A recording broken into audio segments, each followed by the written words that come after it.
A la pausa le comentábamos qué sucedía el día de ayer en el estado de la Florida, en Estados Unidos, porque allí se daba ese proceso de elecciones por parte del Partido Republicano para ver quién será el candidato a la presidencia en las elecciones que van a tener lugar a fin de este año. Bueno, y le vamos a dar la bienvenida a Patricio Zamorano. Él es analista político, es profesor adjunto de la Universidad George Washington y está con nosotros.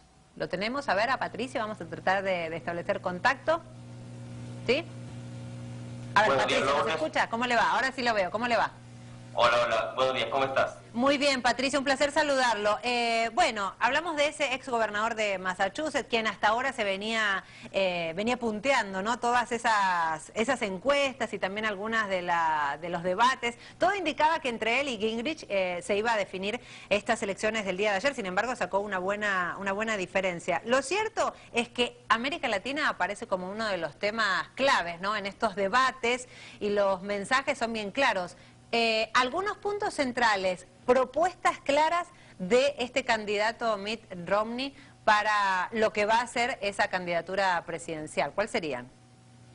Bueno, para aclarar un poco la situación en cuanto a América Latina, yo diría que ha sido un poco al contrario, ha sido bastante desdibujada en función de los candidatos.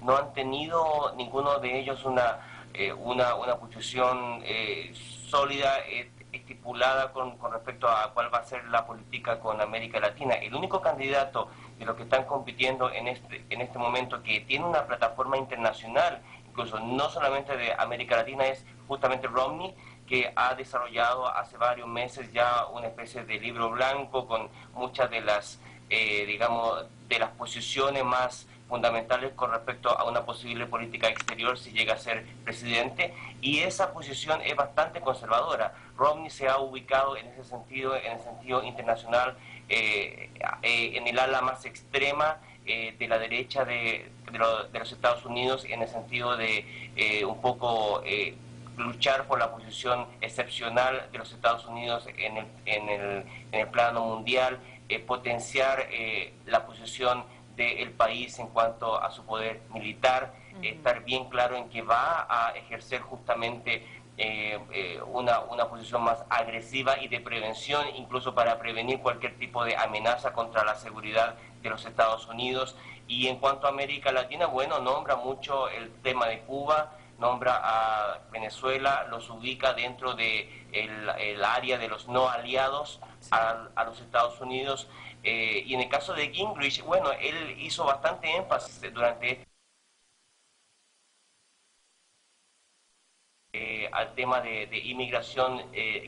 Gingrich, curiosamente, es un poco más moderado en términos de la política de inmigración que Romney, puesto que Gingrich quiere algún tipo de normalización para los 12 a 20 millones de inmigrantes que están aquí en los Estados Unidos. Es un poco como para darte antecedentes previos, ¿no? Sí, claro. Ahora, claro, yo me refiero, ¿no?, a las posturas y a esas posibles situaciones con América Latina, teniendo en cuenta que uno de los precandidatos dijo directamente, se van a poner sobre la mesa todas las opciones para que, por ejemplo, el gobierno de Cuba no esté 4 años más. Digo, es una amenaza, digo, directa, también refiriéndose a Venezuela como un enemigo de Estados Unidos y de mala influencia. Por cierto, el estado de la Florida residen muchos ciudadanos latinos, ¿no?, de origen cubano, de origen puertorriqueño también, y le criticaban a Obama que se había olvidado de la región, de América Latina. Por eso dicen que en esta nueva versión del Partido Republicano estaría presente. Sin embargo, las elecciones son, recordemos, no de primer grado, muchos dicen ni siquiera de segundo, sino de tercer grado, pero de alguna manera ¿hay diferencias estructurales en el gobierno demócrata y en gobiernos republicanos? Digo, ¿se van alternando simplemente en campañas ese tipo de amenazas o agresiones? ¿Cómo se entiende ese bipartidismo que existe en Estados Unidos? Bueno, en términos de las amenazas, el tema Cuba y Venezuela es uno que está permanentemente en la retórica de los candidatos. Hay una retórica bastante agresiva, especialmente contra Venezuela. En el caso de Cuba, Gingrich, ¿no?, hizo una promesa que inmediatamente, si saliera presidente, iba a trabajar inmediatamente por llevar democracia a Cuba.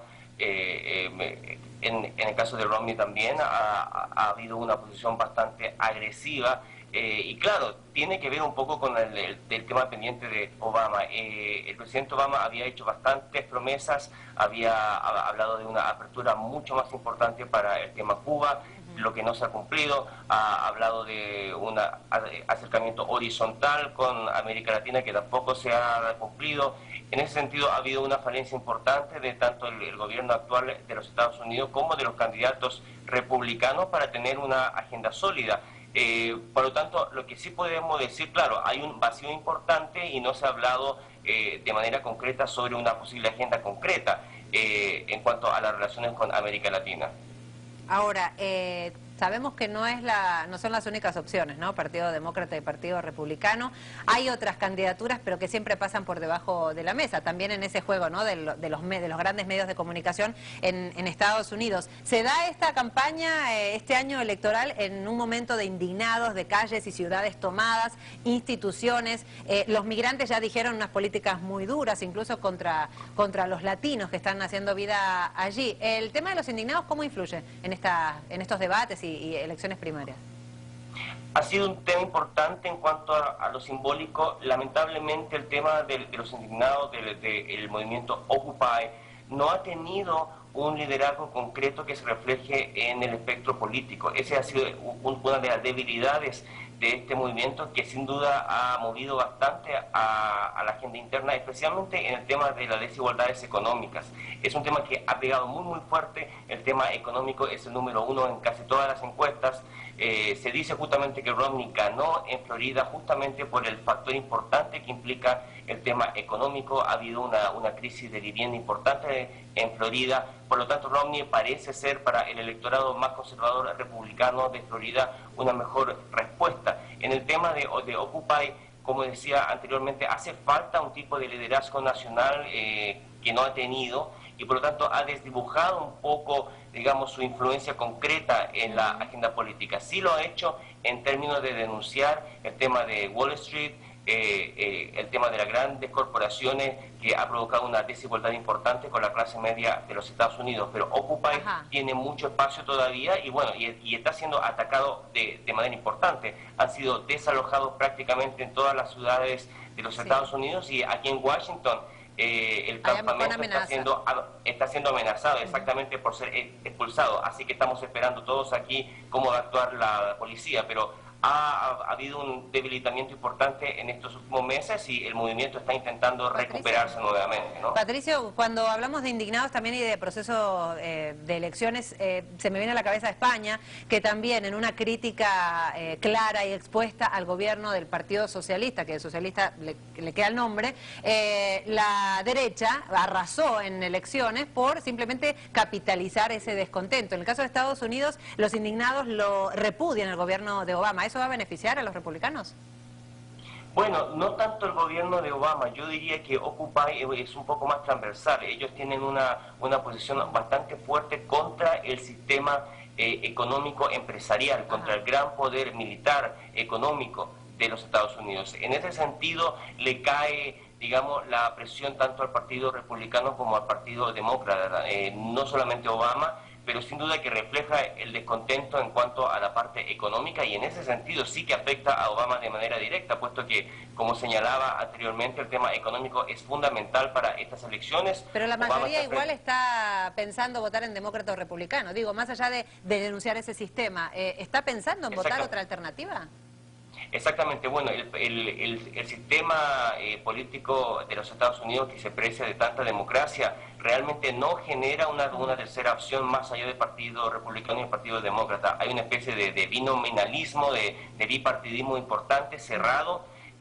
Uno de los pocos candidatos que yo diría que tiene una agenda transversal un poco tercerista es el caso de Ron Paul, y Paul, que está dentro del Partido Republicano, tampoco encaja exactamente y tiene una votación marginal. Este es un candidato que le llaman acá libertario, en el sentido de que no quiere para nada ningún tipo de estructura del gobierno, del Estado, quiere una libertad completa, pero al mismo tiempo, curiosamente, es uno de los pocos candidatos, el único del Partido Republicano que está en contra de la intervención militar de los Estados Unidos en el resto del planeta. su posición es totalmente minoritaria dentro del Partido Republicano y por lo tanto fuera de él no hay ningún otro candidato independiente fuerte.